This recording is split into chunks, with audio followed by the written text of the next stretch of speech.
ಎಸ್ಡಿಜೆ gold ಮಾಲೀಕ ಚಿನ್ನತಂಬಿ ಚಿನ್ನ ಮೋಸ ಪ್ರಕರಣ. ಚಿನ್ನತಂಬಿ ರಕ್ಷಣೆಗೆ ಮೈಸೂರು ಪೊಲೀಸರು ನಿಂತಿದ್ದಾರಾ ಅನ್ನೋ ಅನುಮಾನ ಕಾಡ್ತಾ ಇದೆ. ಈ ರೀತಿಯ ಡೌಟ್ ಬರೋದಕ್ಕೆ ಕಾರಣ ಸಿಸಿಬಿ ಎಸಿಪಿ ಬರೆದಂತಹ ಪತ್ರ. 2020 ಏಪ್ರಿಲ್ 23ರಂದು ಬರೆದಿರುವಂತಹ ಪತ್ರ ಟಿವಿ9ಗೆ ಲಭ್ಯವಾಗಿದೆ. ಚಿನ್ನತಂಬಿ ವಿರುದ್ಧ ಕೇಸ್ ದಾಖಲಿಸಿಕೊಂಡು ತೀವ್ರ ತನಿಖೆಯನ್ನ ಮಾಡಬೇಕು, ಪ್ರಕರಣವನ್ನ ಗಂಭೀರವಾಗಿ ಪರಿಗಣಿಸಬೇಕು ಅಂತ ಹೇಳಿ ಆಯುಕ್ತರಿಗೆ ಸಿಸಿಬಿ ಎಸಿಪಿ ವಿ ಮರಿಯಪ್ಪ ಅವರು ಪತ್ರವನ್ನ ಬರೆದಿದ್ರು. 2020ರಲ್ಲೇ ಪೊಲೀಸ್ ಆಯುಕ್ತರಿಗೆ ಪತ್ರವನ್ನ ಬರೆಯಲಾಗಿತ್ತು. ಈತನಿಂದ ಸಾಕಷ್ಟು ಮಂದಿ ಮೋಸ ಹೋಗಿದ್ದಾರೆ, ಇದನ್ನ ಗಂಭೀರವಾಗಿ ಪರಿಗಣಿಸಿ ತನಿಖೆಯನ್ನ ಮಾಡಿ ಈತನ ವಿರುದ್ಧ ಕ್ರಮವನ್ನ ಕೈಗೊಳ್ಳಬೇಕು ಅಂತ ಹೇಳಿ ನಿನ್ನೆ ಮೊನ್ನೆ ಅಲ್ಲ 2020ರಲ್ಲೇ ಆಯುಕ್ತರಿಗೆ ಪತ್ರವನ್ನ ಬರೆಯಲಾಗಿದೆ. ಸಿಸಿಬಿ ಎಸಿಪಿ ವಿ ಮರಿಯಪ್ಪನವರು ಪತ್ರವನ್ನ ಬರೆದಿದ್ರು. ಆದರೂ ಕೂಡ ಚಿನ್ನತಂಬಿಯ ವಿರುದ್ಧ ತನಿಖೆ ನಡೆಯಲಿಲ್ವಾ, ಗಂಭೀರವಾಗಿ ಪರಿಗಣಿಸಲೇ ಇಲ್ವಾ ಈತನ ವಂಚನೆ ಪ್ರಕರಣವನ್ನ? ಸಿಸಿಬಿ ಎಸಿಪಿ ಪತ್ರಕ್ಕೆ ಮನ್ನಣೆಯನ್ನ ಕೊಟ್ಟಿಲ್ಲ ಹಿಂದಿನ ಆಯುಕ್ತರು ಅನ್ನೋದು ಗೊತ್ತಾಗ್ತಿದೆ. ಹಾಗಾಗಿ ಕೇಸ್ನಲ್ಲಿ ಪೊಲೀಸರ ಮೇಲಿನ ಅನುಮಾನ ದಟ್ಟವಾಗ್ತಾ ಇದೆ. ಚಿನ್ನತಂಬಿ ವಿರುದ್ಧ ಹಲವು ವಂಚನೆ ಪ್ರಕರಣಗಳಿವೆ. ಬಹಳಷ್ಟು ಮಂದಿಗೆ ಈತ ವಂಚನೆಯನ್ನ ಮಾಡಿರೋದು ಕೂಡ ಗೊತ್ತಾಗಿದೆ. ಇದೇ ಕಾರಣಕ್ಕೋಸ್ಕರ ಆಯುಕ್ತರಿಗೆ ಸಿಸಿಬಿ ಎಸಿಪಿ ವಿ ಮರಿಯಪ್ಪ ಅವರು ಪತ್ರವನ್ನ ಬರೆದಿದ್ರು. ಪ್ರಕರಣವನ್ನ ಗಂಭೀರವಾಗಿ ತೆಗೆದುಕೊಳ್ಬೇಕು ಅಂತ ಹೇಳಿದ್ರು.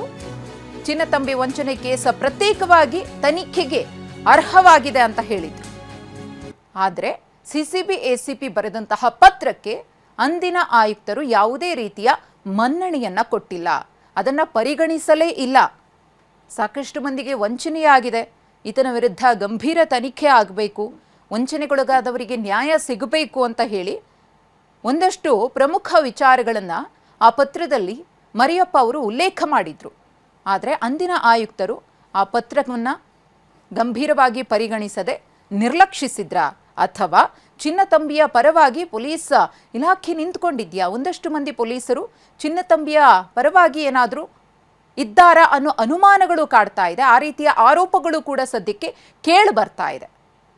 ಎಸ್ಡಿಜೆ ಗೋಲ್ಡ್ ಮಾಲೀಕ ಚಿನ್ನತಂಬಿ ಚಿನ್ನ ಮೋಸ ಪ್ರಕರಣಕ್ಕೆ ಸಿಕ್ಕಿರುವಂತಹ ಟ್ವಿಸ್ಟ್ ಇದು. ಈ ಪತ್ರದ ಮೂಲಕವಾದರೂ ಇನ್ನು ಮುಂದಿನ ದಿನಗಳಲ್ಲಿ ಆರೋಪಿ ಚಿನ್ನತಂಬಿಯ ಹಳೆ ವಂಚನೆ ಪ್ರಕರಣಗಳು ಕೂಡ ಬೆಳಕಿಗೆ ಬಂದು ಆ ಕೇಸ್ಗಳಲ್ಲೂ ಕೂಡ ತನಿಖೆಯಾಗಿ ಈತನಿಗೆ ಶಿಕ್ಷೆ ಆಗುತ್ತಾ ಅನ್ನೋ ಕುತೂಹಲ.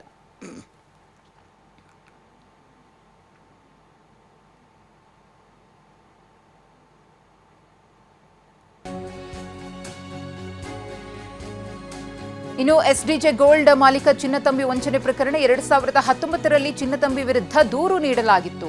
ಅಂದಿನ ಎಸಿಪಿ ಚಿನ್ನತಂಬಿ ವಿರುದ್ಧ ವರದಿಯನ್ನ ಕೂಡ ನೀಡಿದ್ರು. ಟಿವಿ9ಗೆ ಸಾಮಾಜಿಕ ಕಾರ್ಯಕರ್ತ ಸ್ನೇಹಮಯಿ ಕೃಷ್ಣ ಅವರು ಹೇಳಿಕೆಯನ್ನ ಕೊಟ್ಟಿದ್ದಾರೆ. ಆದರೆ ಚಿನ್ನತಂಬಿ ವಿರುದ್ಧ ಪ್ರಕರಣ ದಾಖಲು ಮಾಡಲೇ ಇಲ್ಲ. ಚಿನ್ನತಂಬಿ ವಿರುದ್ಧ ಯಾವುದೇ ದೂರು ದಾಖಲಾಗಿಲ್ಲ. ಚಿನ್ನತಂಬಿ ಹಣವನ್ನ ಮುಟ್ಟುಗೋಲು ಹಾಕಿಕೊಳ್ಬೇಕು.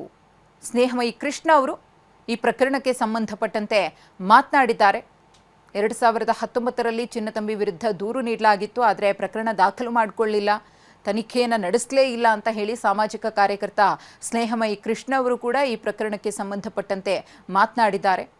ಅಂದರೆ ಇದೀಗ ಎಲ್ಲರೂ ಕೂಡ ಪೊಲೀಸರ ಮೇಲೇನೆ ಅನುಮಾನ ಪಡುವಂತಹ ಪರಿಸ್ಥಿತಿಗೆ ಪೊಲೀಸ್ ಇಲಾಖೆಯ ಕೆಲವರು ತಂದು ನಿಲ್ಲಿಸಿದ್ದಾರಾ ಅನ್ನೋ ಡೌಟ್ ಇದೆ.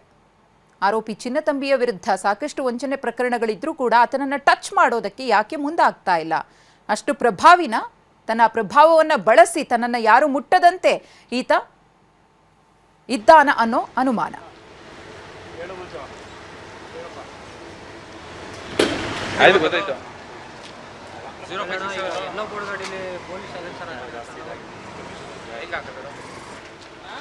ಕರೆಕ್ಟ್ ಪಡೆ ಕೊಡು ಅಷ್ಟೇ.